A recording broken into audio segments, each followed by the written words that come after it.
मध्ये तर गर्दी वाढतच चालली आहे. कारण की सगळी बायका कमवायला निघाल्यात. कोणाला घरी बसायचंच नाही आहे आणि जे असे बिना कारणाचे पण फिरतात आहे ते पण चुकीचं आहे. पण आता ते गव्हर्नमेंट तर त्याला काही करू शकत नाही. प्रशासन काय करणार आहे? त्यांना एक-एक पकडणार आहे की सगळ्यांना एक-एक ट्रेन देणार आहे.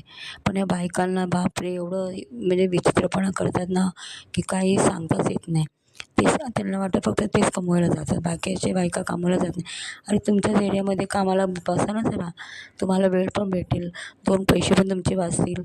तुम्ही 2 पैशांसाठी जाता आणि तेवढं ट्रॅव्हलिंगमध्ये, रिक्षामध्ये काढायला तुम्हाला जमतं? पावसाळ्यामध्ये पण तेच प्रॉब्लेम असतं आणि सरकार तरी किती ट्रेन काढणार आहेत. 3-3 मिनिटाला ट्रेन आहे. म्हणजे किती गर्दी भरभरून असते ना, कधी रिकामी भेटली तर भेटली, नाही तर भरभरूनच ट्रेन असते. एकदम फुल ट्रेन असते. बापरे! आणि बायका तर जेन्ट्स डब्यामध्ये पण घुसलेले असतात. म्हणजे बायकांना फ्रीडम आहे ना, त्या लाडक्या बहिणी आहेत. तर कुठल्याही डब्यामध्ये घुसले तरी त्यांना कोण काही बोलणार नाही.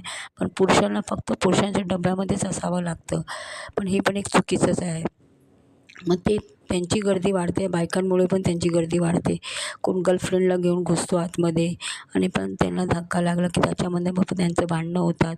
हे सगळं थांबवायला पाहिजे आणि जेन्ट्स डब्यामध्ये तर लेडीजला चढायलाच नाही पाहिजे. कारण की ते पुरुषांना पण मेहनत करतात, त्यांना पण बसण्याची इच्छा असते. पण या बायकांमुळे त्यांना पण बसायला भेटत नाही आणि मग त्याच्यामध्ये गर्दी वाढते. तर प्लीज रिक्वेस्ट आहे की बायकांनी जेन्ट्स डब्यात चढू नका. आपल्या तुम्हाला स्वतःला डबा दिला आहे, स्पेशल ट्रेन असतात लेडीजला. पुरुषांना का नाही? पुरुष काय माणूस नाही काय? असं प्रशासनाने एवढं लक्ष द्यायला पाहिजे की पुरुषांसाठी पण स्पेशल ट्रेन करा, व्यवस्थित करा आणि 2 डोर असतात, तर एका डोराने चढा आणि एक डोरने उतरा. कदाचित असं केलं की काहीतरी फरक पडेल. धन्यवाद.